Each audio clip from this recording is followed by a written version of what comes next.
Oi, pessoal, tudo bem com vocês? Estamos começando aqui o nosso Momento Elos. Esse é um lançamento que nós vamos fazer, estamos fazendo, né? Um programa semanal de lives, onde nós vamos discutir assuntos de educação, principalmente assuntos sobre esse momento super diferente que nós estamos vivendo, certo? E eu quero convidar quem estiver participando dessa live que fale seu nome e de onde está, para que a gente possa interagir melhor. Então, pode fazer perguntas, podem conversar bastante com a gente, que essa é a ideia, a gente bater um papo aqui para a gente conversar bastante sobre educação à distância. Esse vai ser o nosso tema, né, nesse momento de isolamento social que a gente está agora, tá bom? Meu nome é Cláudia Zupini e sou sócia fundadora da Elos Educacional. Olá, pessoal. Eu sou a Silvana Tamacia e também sou sócia da Elos Educacional e a gente tem se encontrado em outros momentos virtuais e hoje vai ser um momento um pouquinho diferente porque nós também não estamos juntas, né? Então, geralmente a gente está de um lado da câmera e todo mundo está aí assistindo, mas dessa vez nós estamos cada um de um lugar também para a gente poder se manter aqui isoladas e protegidas, tá bom? E a gente vai, então, aguardar as perguntas, os comentários de vocês ao longo, como a Cláudia disse, e o que nós vamos trazer hoje um pouco aqui é uma conversa, um bate-papo, na verdade, né? E esse bate-papo vai falar um pouco desse momento atual, esse momento que a gente está vivendo agora e os desafios que a escola tem vivenciado durante esses momentos, né? A gente pode dizer que foi um momento bem inusitado, né? Ninguém nunca se planejou para isso, né? Ninguém nunca pensou como seria esse momento, como a gente passaria por ele, como a gente poderia se adaptar a ele. Então, a gente está aprendendo a fazer, fazendo, né? Vivendo o momento e aprendendo como fazer. Por isso que é tão importante nesse momento essas conversas, esses bate-papos, as discussões, para a gente poder pensar um pouco mais sobre isso e como a gente pode fazer. Então, a escola precisou se adaptar, e se adaptar de uma maneira muito rápida, sem ter tempo para pensar muito, sem ter tempo para se organizar antes, com calma. Então, a gente tem que aprender e pensar como fazer nesse momento tão rápido, e quem sabe, com todo esse aprendizado que a gente vai ter aí algum legado que a gente vai deixar, coisas que a gente também vai aprender para o futuro, né?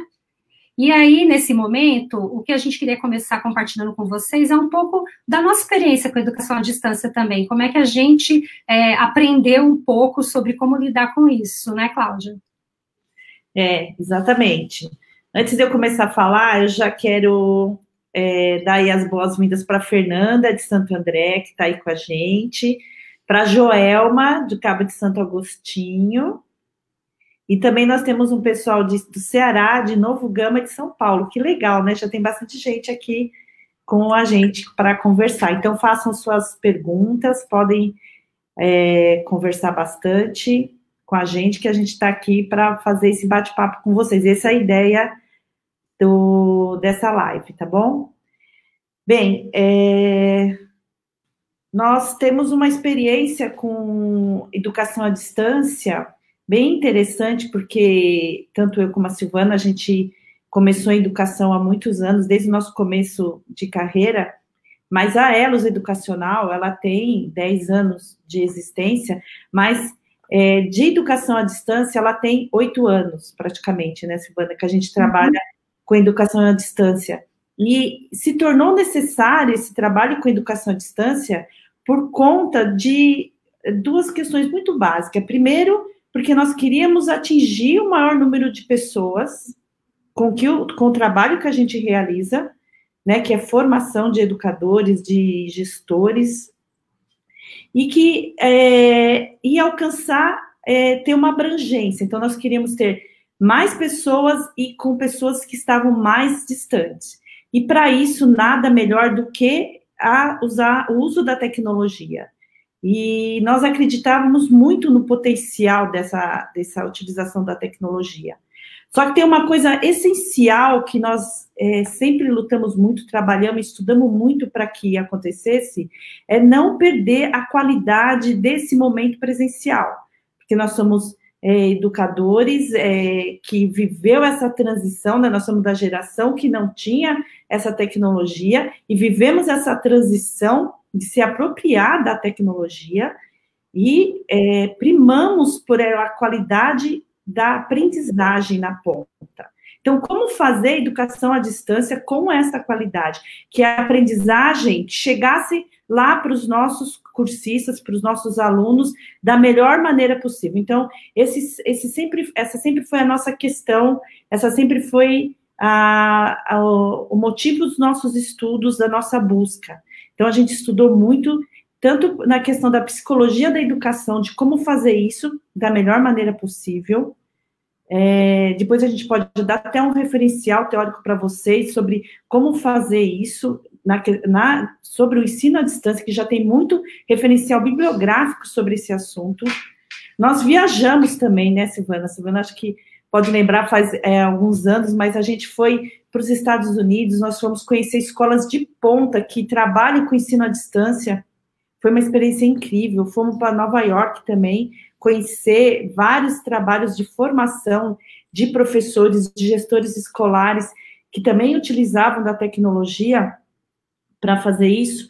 E outro trabalho que a gente fez bastante também foi conhecer plataformas de aprendizagem, né? A gente, assim, conheceu várias plataformas, estudamos essas plataformas, quais seriam as melhores, quais ferramentas elas poderiam nos dar para poder trazer essa aprendizagem, levar a aprendizagem lá na ponta, né?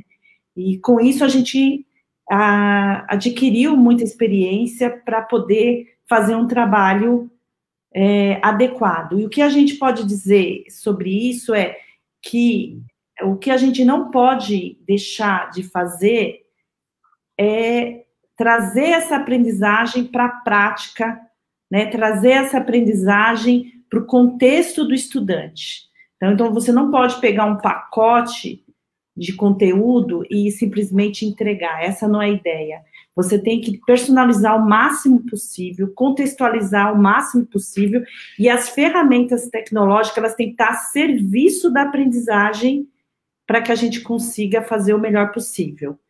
E outra questão essencial para que isso aconteça é o planejamento, né, Silvana? Se quiser falar um pouquinho sobre isso também, é essencial. É isso aí.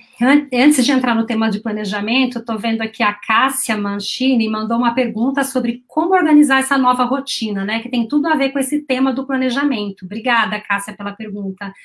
E antes de responder a pergunta da Cássia, eu queria comentar aqui que a gente tem bastante gente de vários lugares, queria agradecer a nossa equipe que está assistindo aí de vários lugares, a Vanessa, que está lá em Caruaru assistindo a gente, o Amaral, que está lá no Ceará assistindo a gente, a Kênia de Bom Jesus, tem o Edmilson do Piauí, tem bastante gente aqui de vários lugares do Piauí, de Novo Gama, né, que a Cláudia falou aquela hora. Então, que bom que vocês estão por aí ouvindo a gente. E de Taubaté também.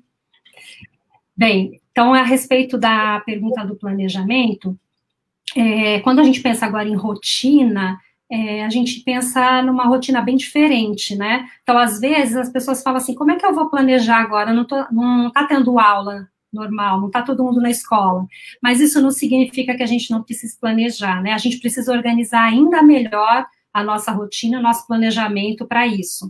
A Karen até colocou aqui nos comentários sobre a rotina de quem está trabalhando, por exemplo, de casa, que envolve outras questões também, né? A gente precisa organizar a vida pessoal com a vida do trabalho e fazer essa gestão do tempo todo junto. E com relação ao planejamento, pensando na escola, a gente precisa pensar que o nosso objetivo não é só transmitir o conteúdo, não é só ver qual era o conteúdo que eu ia passar nesses dias na escola e agora como é que eu posso passar esse conteúdo lá com os alunos em casa, mas é pensar em como a gente pode transpor isso de um modo que os alunos aprendam, que eles continuem aprendendo. Então, a gente precisa planejar pensando nessa aprendizagem. Então, o que eu quero que o aluno aprenda nesse período?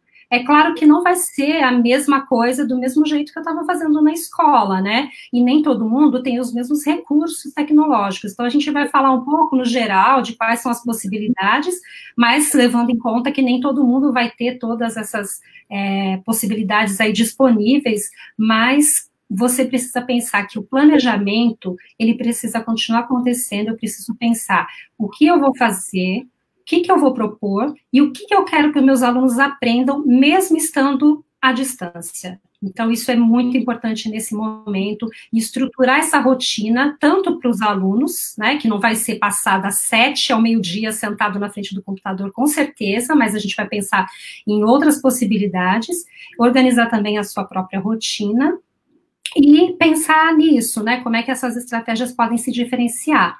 E aí, como nem todo mundo tem as mesmas ferramentas, os mesmos recursos, a gente precisa ver quais são as ferramentas que a gente dispõe, que são possíveis de usar, e aí a gente precisa conhecer bem essas ferramentas, né, Cláudia? Isso mesmo, Silvana. É muito importante quando a gente pensa em educação à distância, em preparar bem uma aula, em preparar bem como que nós vamos fazer um curso, como nós vamos interagir com o nosso cursista, como que a gente conhece, entende essa ferramenta que nós vamos disponibilizar. Então, é essencial, tanto para o formador como para o professor, que agora está tendo que se apropriar dessas ferramentas, que ele conheça, que ele saiba utilizar a ferramenta. Então, vamos dar um exemplo. Se você quer compartilhar um texto com seus alunos, no Google Drive, né, que tem essa possibilidade de você pegar um texto e trabalhar em grupo para que eles façam uma produção conjunta, isso é uma coisa, aliás, que já faz muito tempo que é disponível e é de acesso a várias pessoas, né, então não é tão difícil assim. Você, professor, ou você, formador, você precisa conhecer todas essas ferramentas para que não haja problema na hora que isso aconteça. Então, por exemplo, dele não ter a permissão para fazer essa edição do texto, porque tudo isso pode desestimular esse aluno ou esse cursista a fazer o trabalho que ele tem a fazer. Então, conhecer a ferramenta é essencial, né? Então, a videoconferência, que está muito comum hoje em dia, nesses momentos que os professores têm que fazer as aulas online, ele tem que utilizar. Então, existem muitas ferramentas que você usa dentro da videoconferência. Então, o de levantar a mão, o de habilitar o microfone, de formar grupos dentro da videoconferência. Então, são várias estratégias que esse educador pode utilizar. Mas, para isso, como eu falei, ele precisa aprender. E não é tão difícil assim. A gente tem que se dispor né, se dispor a estar aprendendo. E também a gente aprender a usar outras ferramentas, né? Então, ou olhar para aquela ferramenta que a gente já conhece com outro olhar, né? Por exemplo, o WhatsApp. Quando que a gente podia imaginar que uma ferramenta como o WhatsApp, que a gente usa para conversar com a família, o grupo dos amigos, poderia ser uma ferramenta que pode nos ajudar a ensinar nossos alunos, né? Então, é olhar para aquilo que a gente está acostumado a olhar com um outro olhar, né? Então, o WhatsApp é uma excelente ferramenta que pode estabelecer essa comunicação com os nossos cursistas.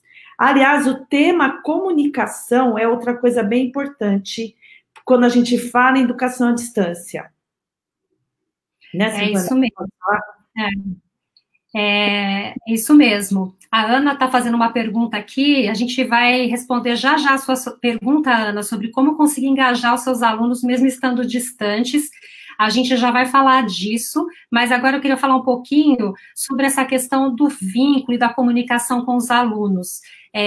A gente não precisa pensar só em conteúdo, mas também nessa relação. Como é que a gente faz para não quebrar essa relação?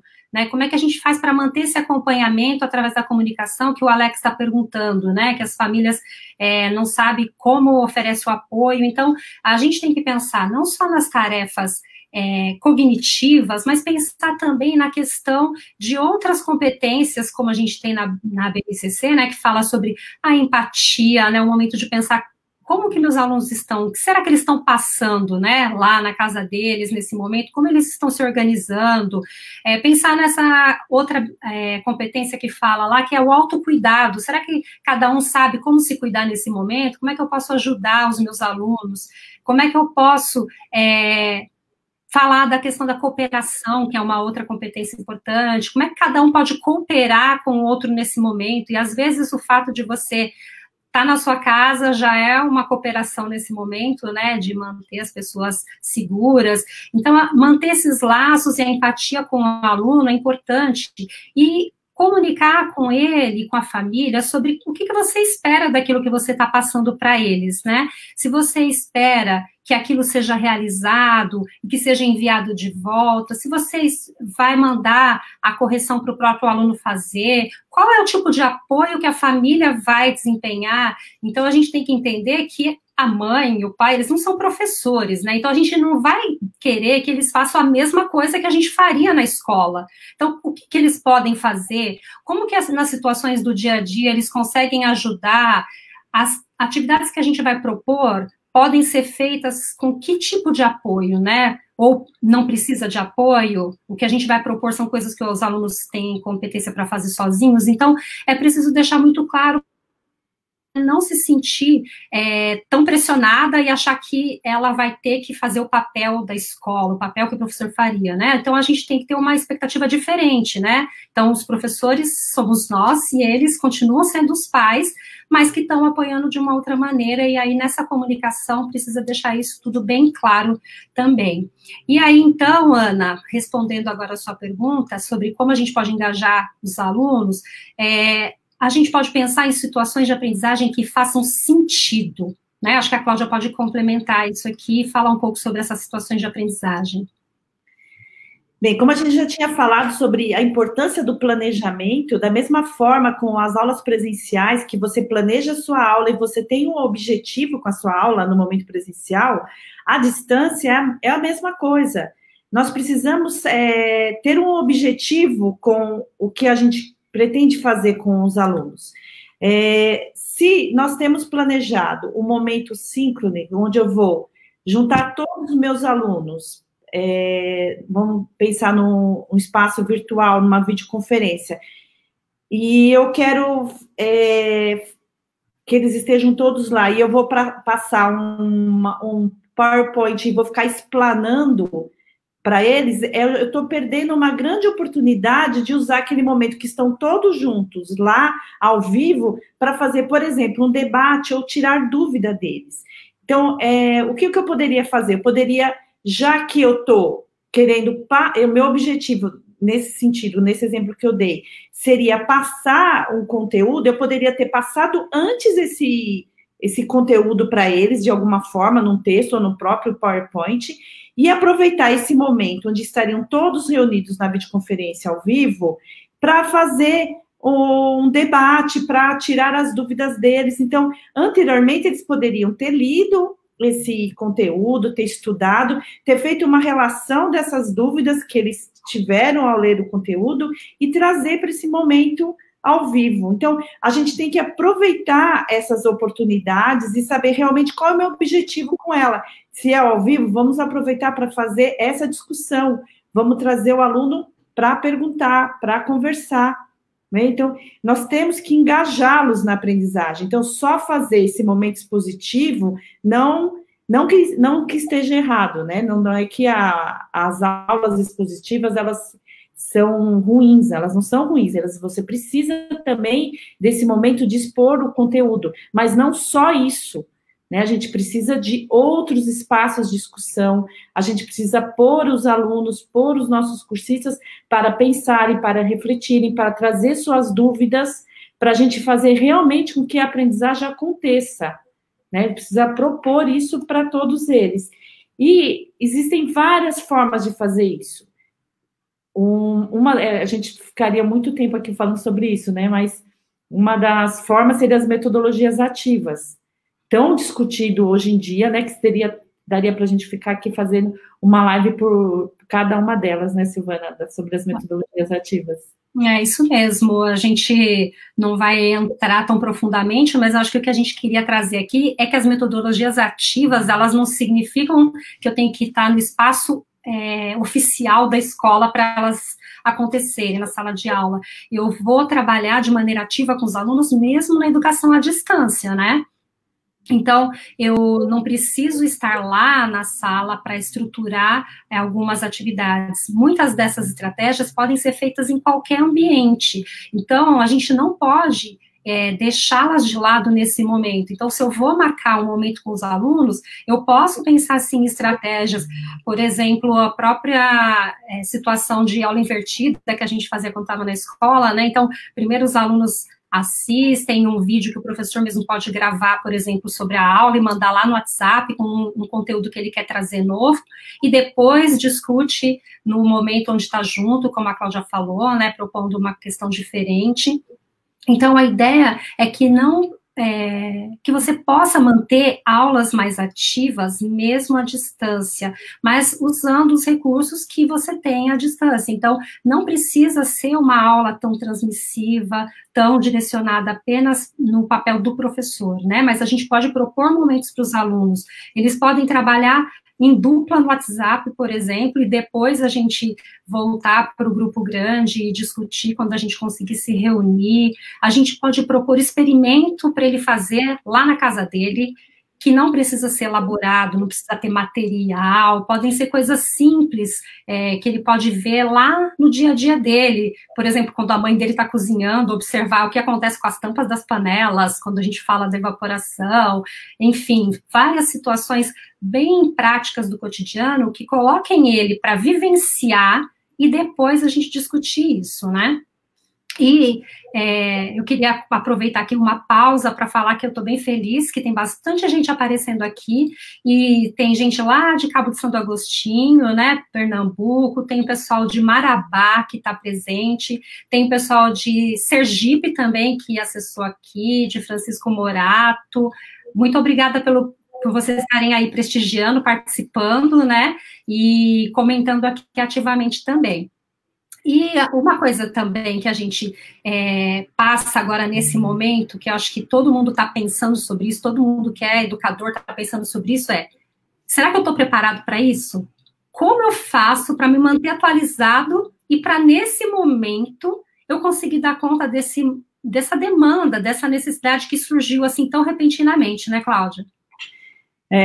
Deixa eu só falar um pouquinho aqui dos nossos colegas que estão. Lúcia de Juazeiro, Regina, Dileuza de Maceió, tem bastante gente aqui, Ângela de Francisco Morato, Vera de Recife, a Ana Célia disse que entrou também. Ai, tem muita gente, que legal. Como é bom ver todo mundo aqui. Tem uma pergunta aqui, ó. A Luzinete da Semede de São Luís. Rosângela de Marabá. Tem a Madalena de Marabá. Tem bastante gente de Marabá, hein? E tem a pergunta da Jaqueline, que eu acho que é a pergunta de outras pessoas também. Como você visualiza a educação à distância e as desigualdades sociais? Eu acho que é uma coisa que bem complicada, né, que a gente está vivendo. Eu acho que a educação no nosso país, eu sempre digo isso, a gente está devendo muito para esse país quando a gente fala em educação, né? A nossa lição de casa aí ficou feia, né? Agora, com essa situação que a gente está vivendo, a gente começa a demonstrar isso.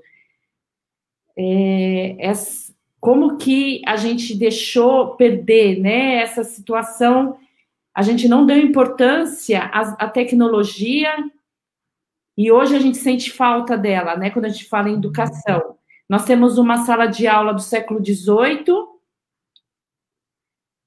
onde muitas escolas não têm acesso à internet, não têm tecnologia, onde a gente não valorizou isso, eu estou falando isso de forma geral. Tem lugares que tem sim, tem lugares que não tem nada. Isso é muito triste, é uma realidade bem triste. quem se importa com a educação, quem luta por ela dia a dia, que é o nosso caso, de muitos dos nossos colegas que estão aqui. Eu acho que deve ser difícil, mas é uma luta que deve ser enfrentada, né? A gente não pode desistir dela, é para isso que a gente trabalha a cada dia. A gente não pode se desmotivar por conta disso. Mas o que eu tenho a dizer para vocês é que nós, educadores, nós precisamos nos atualizar sempre, né? A gente não pode perder de vista diante de tanta dificuldade, não esmorecer, não ficar com aquele discurso de que a gente não vai conseguir, de que nós não somos youtubers, de que nós não temos condições, de que a gente não pode. Esse é um discurso, eu sei que é difícil, eu sei que ser professor não é uma atividade simples, mas a gente também não pode desistir, porque os nossos alunos precisam de nós, a educação desse país precisa dos educadores desse país, então nós temos que levantar essa bandeira com esperança, e para isso a gente precisa muito se atualizar, a gente precisa descobrir formas de fazer com que essa diferença que vocês estão demonstrando, estão falando aí, ela fique menor. A gente não tem como resolver todos os problemas, porque cada um tem que se responsabilizar, então os governos têm que pegar o que é deles, e nós, educadores, temos que pegar o que é nosso. E o que é nosso é fazer o melhor que a gente pode com o que a gente tem. É isso que eu sempre digo para a minha equipe. E o que a gente pode fazer é a gente se atualizar. Todos os profissionais hoje, diante dessa situação, estão se atualizando, estão se reinventando, né? Eu fico observando todas as categorias, o que elas estão fazendo para conseguir se reinventar diante disso, e nós, educadores, não vai ser diferente, nós vamos ter que realmente se reinventar, pensar nas possibilidades, e eu tenho certeza que não faltará criatividade, não faltará espírito de luta e de boa intenção para a gente conseguir fazer o melhor com o que a gente tem. Não vamos conseguir dar conta de tudo, também tenho certeza disso, porque esse abismo do distanciamento social, ele ainda é muito grande, infelizmente, mas eu sou professora e tenho esperança de que a gente vai conseguir passar por tudo isso da melhor maneira possível. Né, Silvana? É isso aí. Tem várias pessoas falando sobre essa questão aí, né, da falta da tecnologia.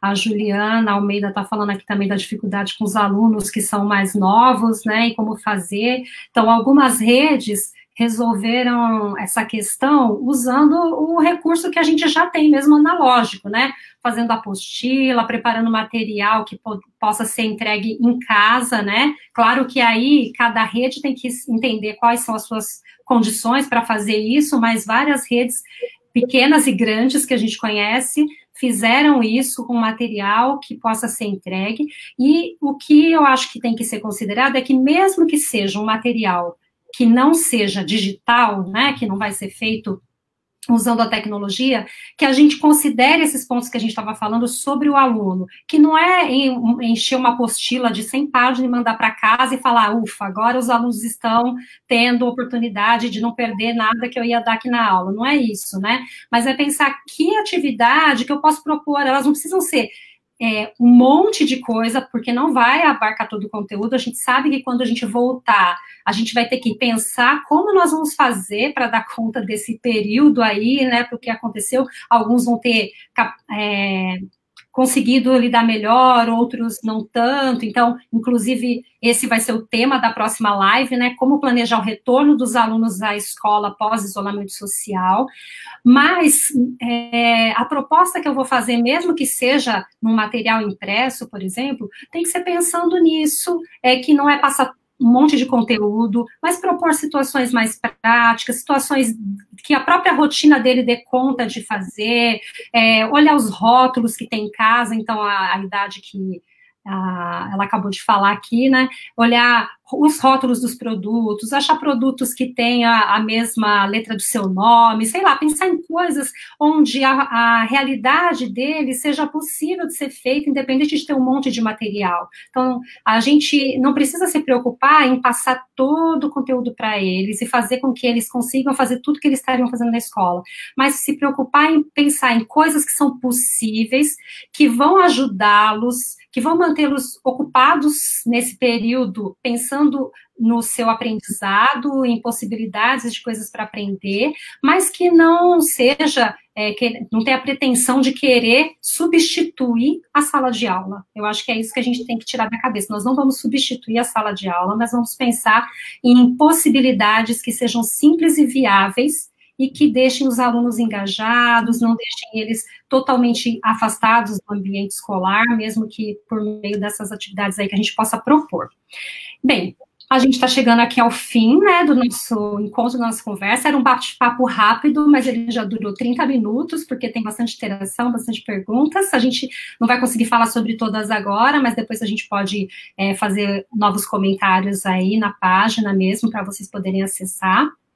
E a gente vai deixar aqui no final alguns links para vocês, com sugestões, links de livros que podem ser acessados pelo próprio celular e podem ser lidos, com ideias e sugestões que possam ser realizadas aí em casa. Então, depois vocês vão acessar esses links, tem algumas brincadeiras que podem ser propostas, e tem também texto do blog que a gente lançou semana passada e semana retrasada, falando sobre esse tema, né? Um sobre as aulas virtuais, como pensar nessas aulas, outro falando sobre essa situação, né? Como é que está a escola, como é que a gente pensa nos alunos, dos alunos pequenos, né? Nessa faixa etária aí mais nova, em relação a esse período que eles estão vivendo. Então, a gente deixa aí todos esses materiais disponíveis para vocês. No nosso blog, a gente está lançando toda semana algum texto também falando sobre o tema, uma reflexão sobre o tema, até sobre como lidar com o home office, né? Pessoas que estão trabalhando em casa, professores não estão acostumados a trabalhar em casa, né? A gente está acostumado a trabalhar lá na escola, né? Com um lugar certo, definido. Então, tem várias dicas aí que vocês podem acessar, podem conhecer mais e podem aproveitar. E mandem as perguntas aí para as nossas próximas lives. Então, semana que vem, como eu falei, a gente vai falar como planejar o retorno dos alunos pós-isolamento social. As lives vão acontecer às segundas-feiras, às 16 horas, então a próxima é dia 27. Depois nós teremos outros temas, falando também sobre planejamento das aulas virtuais, que recursos podem utilizar e outros temas. Então, mandem perguntas que podem dar ideias para os próximos temas das lives, tá bom? Muito, muito obrigada pela presença de vocês, por estarem aqui esse tempo todo, ficarem até o final participando, mandarem perguntas, e a gente continua se falando pelo chat aí, tá bom? Obrigada. Bem, pessoal, olha, foi muito legal mesmo a interação de vocês. Estou lendo aqui todo esse bate-papo, um conversando com o outro, um respondendo para o outro. Seria bem legal a gente poder aprofundar um pouco mais nos temas, mas como a Silvana falou, a gente tem todo esse material que vai poder ajudá-los, né? E o que eu tenho a dizer para vocês é que a gente está passando por um momento único. Eu acredito que, eu tenho muita esperança, eu acredito que a escola, nesse momento, ela está sendo muito valorizada, porque acho que está todo mundo percebendo a falta que ela faz na vida de todo mundo, né? Eu acho que todo mundo há de concordar comigo, de como a escola está fazendo falta. Eu tenho muita esperança que a gente vai passar por tudo isso mais fortalecido, mais criativo e com problemas, é óbvio, que não existe milagre, mas a gente vai se fortalecer. Então, eu desejo para vocês tudo de muito bom e espero vocês na próxima live da semana que vem. Muito obrigada. Tchau, gente. Tchau.